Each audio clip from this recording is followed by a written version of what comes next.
I want to talk now about my first large digital project, which was the Earls Colne project. In the late 60s, early 70s, there were a number of factors which came together to suggest that one could try something new and interesting. One was the development of a new paradigm in history, which was influenced by the social sciences, particularly social anthropology, in which I've been trained for a few years now. This was asking new questions which historians who had tended to concentrate on political, constitutional, economic history hadn't asked before. So there were new questions seeking new answers. That wouldn't have been enormously helpful if it hadn't been simultaneously the case that there were new sources for answering those questions.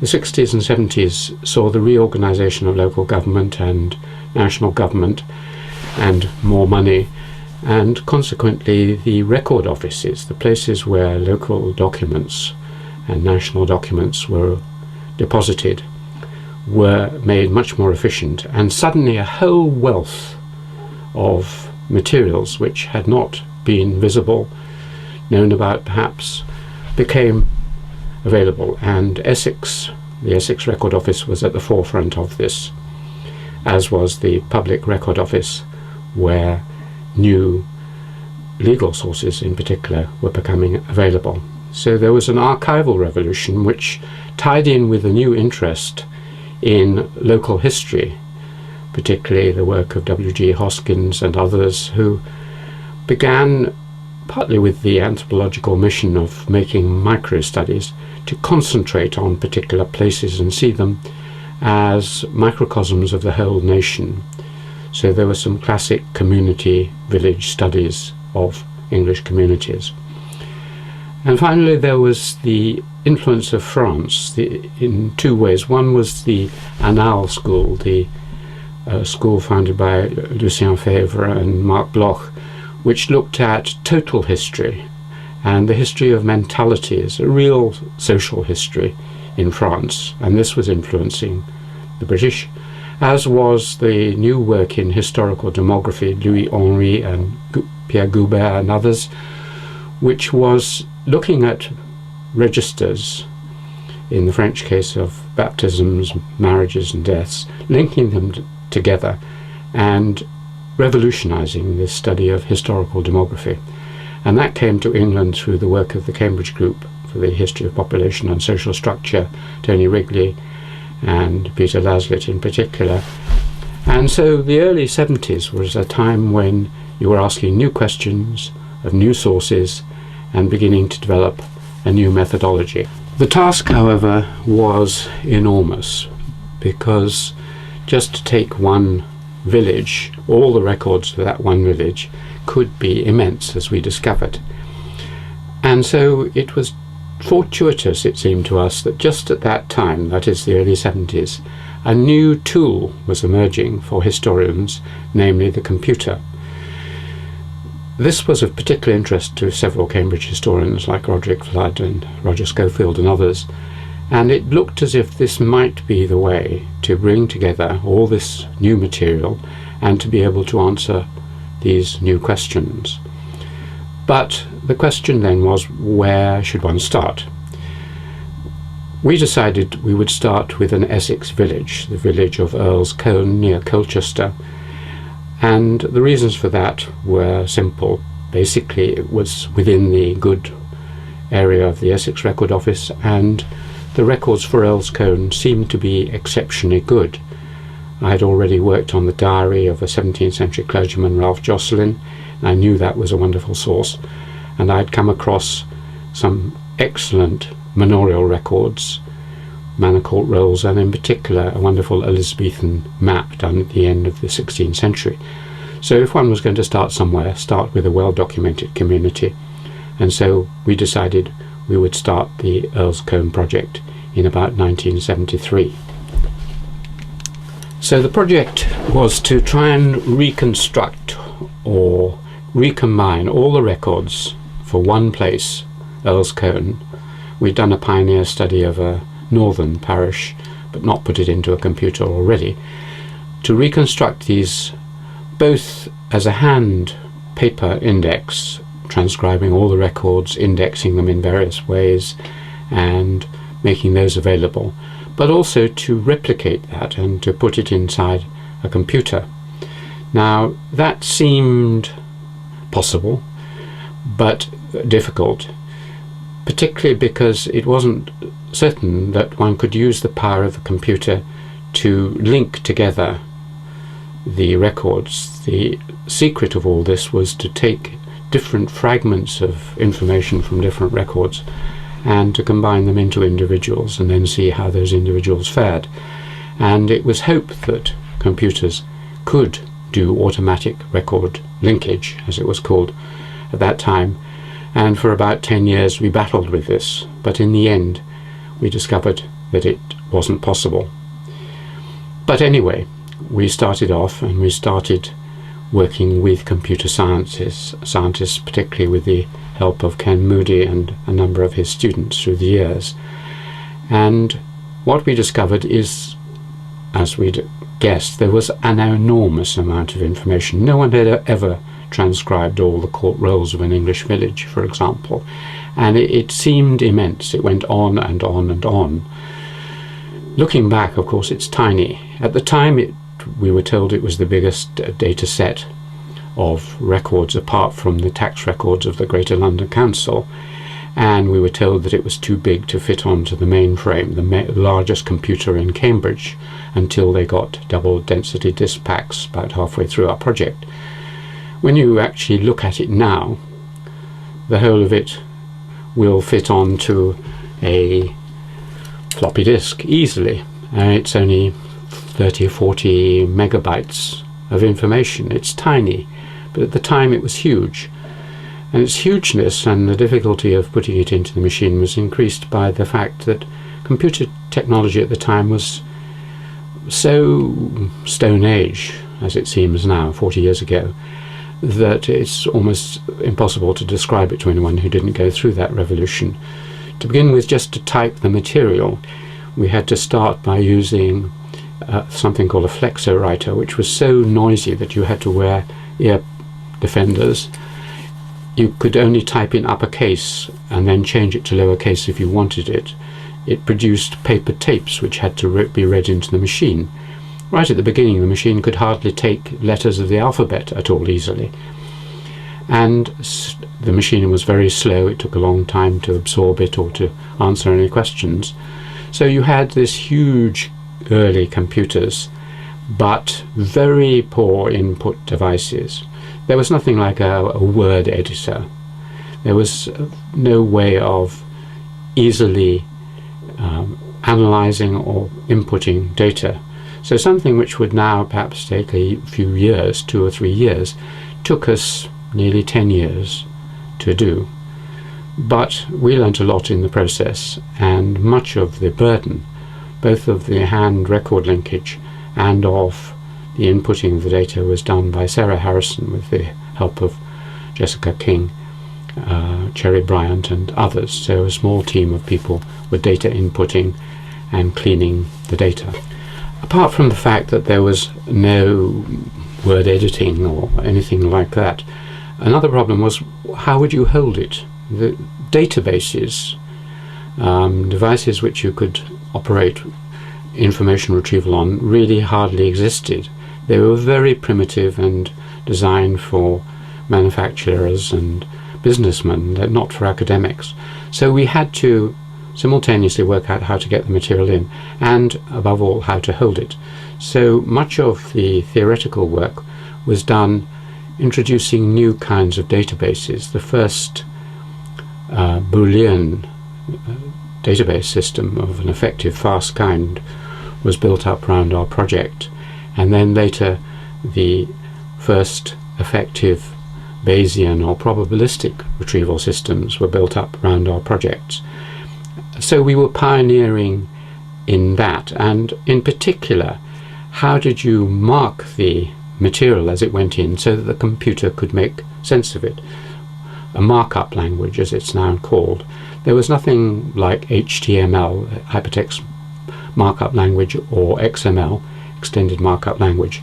So we had to invent it, and in this, as in other ways, we were doing things 10 or 20 years ahead of their realization elsewhere.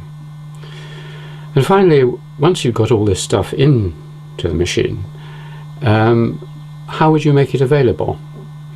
Our dream right from the beginning was that it would be a set of data, a database which would be useful for not just people in my department in Cambridge, not even within the intranet which was being developed within Cambridge, the forerunner of the internet, but would be available between universities, and there was talk of linking up mainframe computers at that time.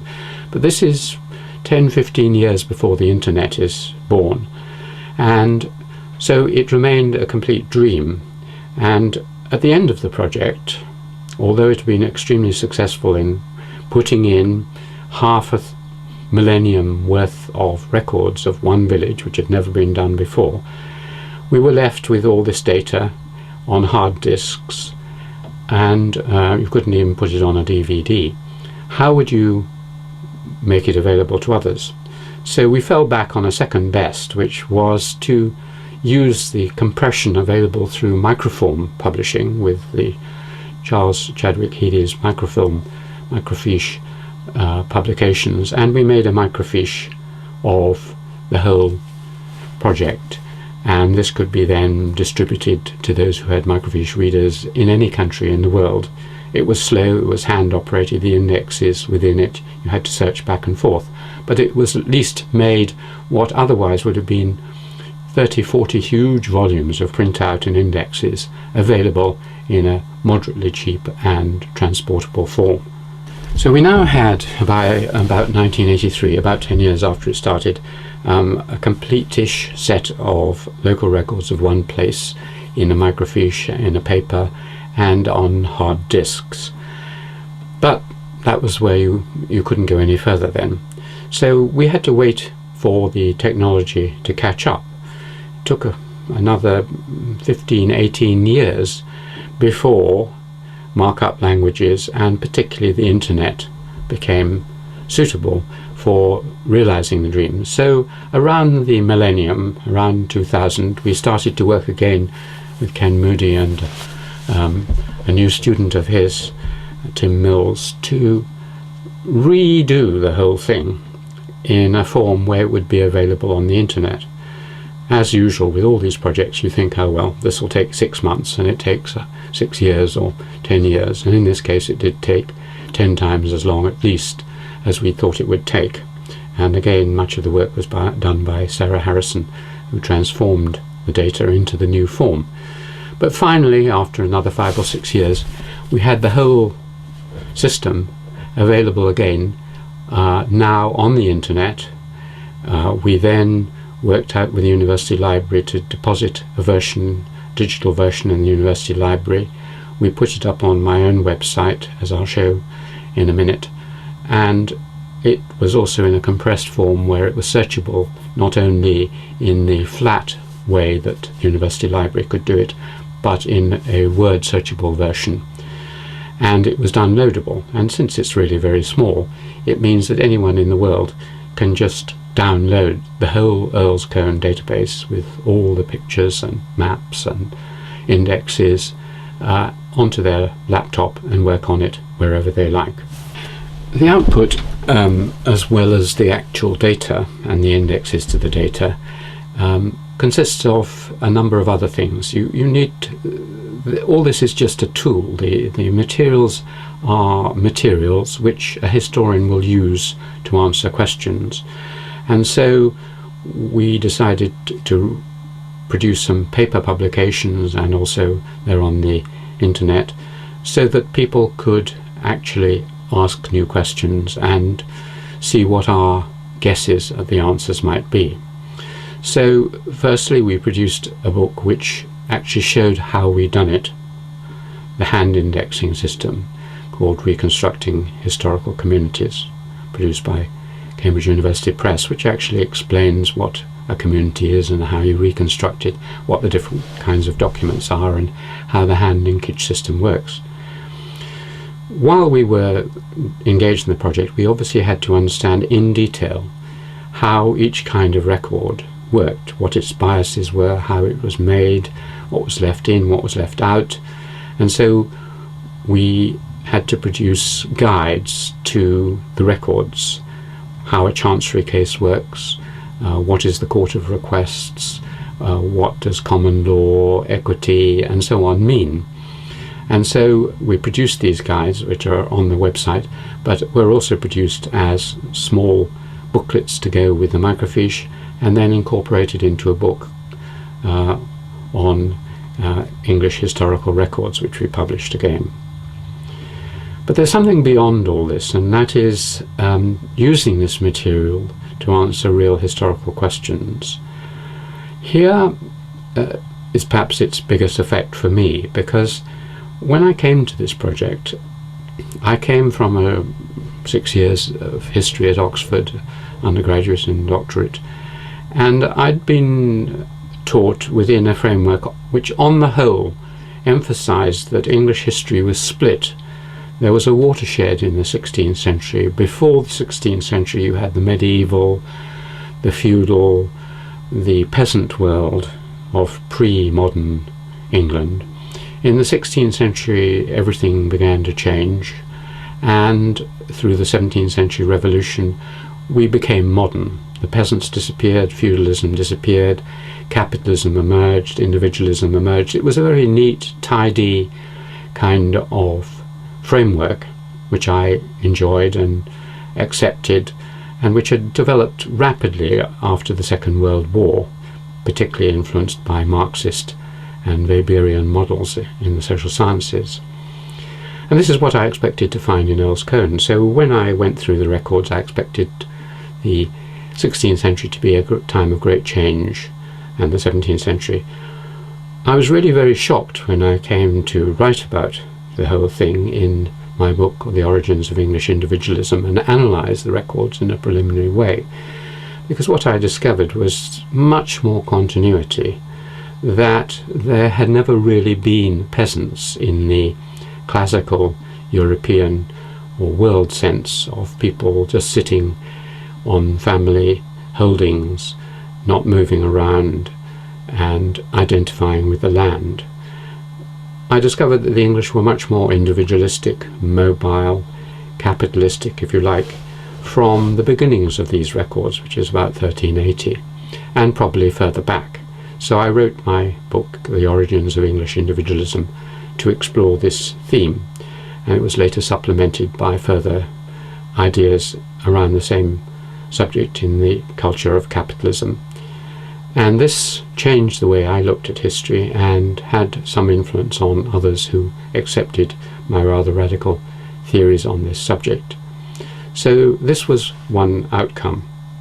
For me it had other beneficial outcomes too. One was that it was the first time I'd worked in a collaborative team. This kind of history and a number of digital archiving projects require you to work in areas which you're not an expert in, information retrieval or whatever it is, require a lot of data input, and it can only really be done by 3 or 4 people. And so for this very long project, the longest the SRC, the Economic Social Research Council, had funded up till then in social history, we worked as a team of 4 or 5 people, and this was a pattern which I then developed in later projects. I loved working like this. It taught me how to raise money, how to guide a team, how to work collaboratively with non-historians, and so it was a wonderful experience. It also had other effects on my work. It made me aware of the potentials but also the shortfalls of computers, and I lost any fear I had of gadgetry and computing, which many historians have, because right at the beginning these machines were very cumbersome and you could really get inside them. Later on they were too sophisticated. So I began to see their potentials, and that was another great benefit. The side spin-off of the project was important. I will direct your attention to several people who were involved on the periphery, very important computer scientists of that period who I've interviewed, and who talk about the revolution, the Cambridge Micro, the development of the intranet, internet, HTML, new database systems, and so on. And the Earls Colne project was one of the best test beds for a lot of the exciting things that were happening in computing in the 70s, 80s and 90s. And that was an unintended consequence to a certain extent. Finally, I wanted to make this material available and show Earls Colne to other people. So on a visit to Earls Colne, I talked about various aspects of the project, how it was developed, what some of the theoretical consequences were against the backdrop of the church and the village and the woods of Earls Colne. And those are all on YouTube and on my website, and I'll show some of them those in a minute. The end of the project, it had been very exciting and worthwhile and moderately successful, but there was one real area not covered by it, and that was visual media. There were maps, there were photographs we'd taken, but 90% of the material or more was textual texts, and I was increasingly interested in film and video. And so the next project, which we'll come to on ancestor interviews and then later the Nagas and others, will take us from what is basically a digital text project to one which is much more truly multimedia. I want to now just illustrate a few of the things I've talked about with concrete examples. Firstly, I mentioned the hand indexing and linking together, and this is just a little bit that you say from that. This is one Earls Colne family, the abbots of Earls Colne, the first family AB, and this is just the slips linking together, just the abbots, linking them to the records. And here you just see one abbot, a famous abbot, Henry Abbot, and as you can see, different colours for different sources, wills and so on and so on and so on. So this is Henry Abbot, and this is... Now the methodology which we used for that was described in detail in the book Reconstructing Historical Communities, and this told people how we'd done it. As for the records themselves, and describing how they worked and what their defects and advantages were, the various guides which went with the microfiche were published and then turned into a book which explains their advantages and disadvantages. All this is also in the database, so one can read it there. As for the output, it was mentioned that the microfiche of the whole set of data was available, and here is the microfiche of the Earls Colne records. We also produced an edition of Ralph Jocelyn's diary for the British Academy, and that also is in the database and downloadable if wanted. As for the publications mentioned, The Origins of English Individualism in 1978, and then The Culture of Capitalism in 1986, were theoretical analyses of certain aspects that came out of the records. I suspect if one types in Earls Colne project, something like that on Google, you'll find this, but one way into all this material is through my website, www.alanmacfarlane.com, and then if one goes to projects, there's one way is to go through projects, Earls Colne project, which is the best in some ways because it takes you to the university library site, which has got the whole database in a flat database, takes you to all the books and articles related to the project, and it takes you to something which you won't find elsewhere, which is unpublished materials on certain workings we've done on class, crime, social mobility and so on, the final report on the project, and one or two little extra pieces. So that's available.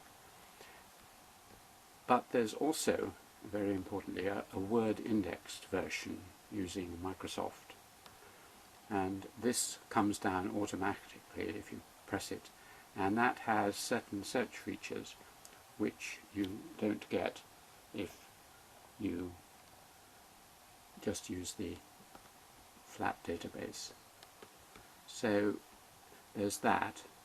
There is a link to DSpace, Cambridge University DSpace, Digital Space, which again gives you some extra versions, zip files with the whole database in it, flat database. So that's much more compressed, and so you can have various versions. If you just press that, it'll come down.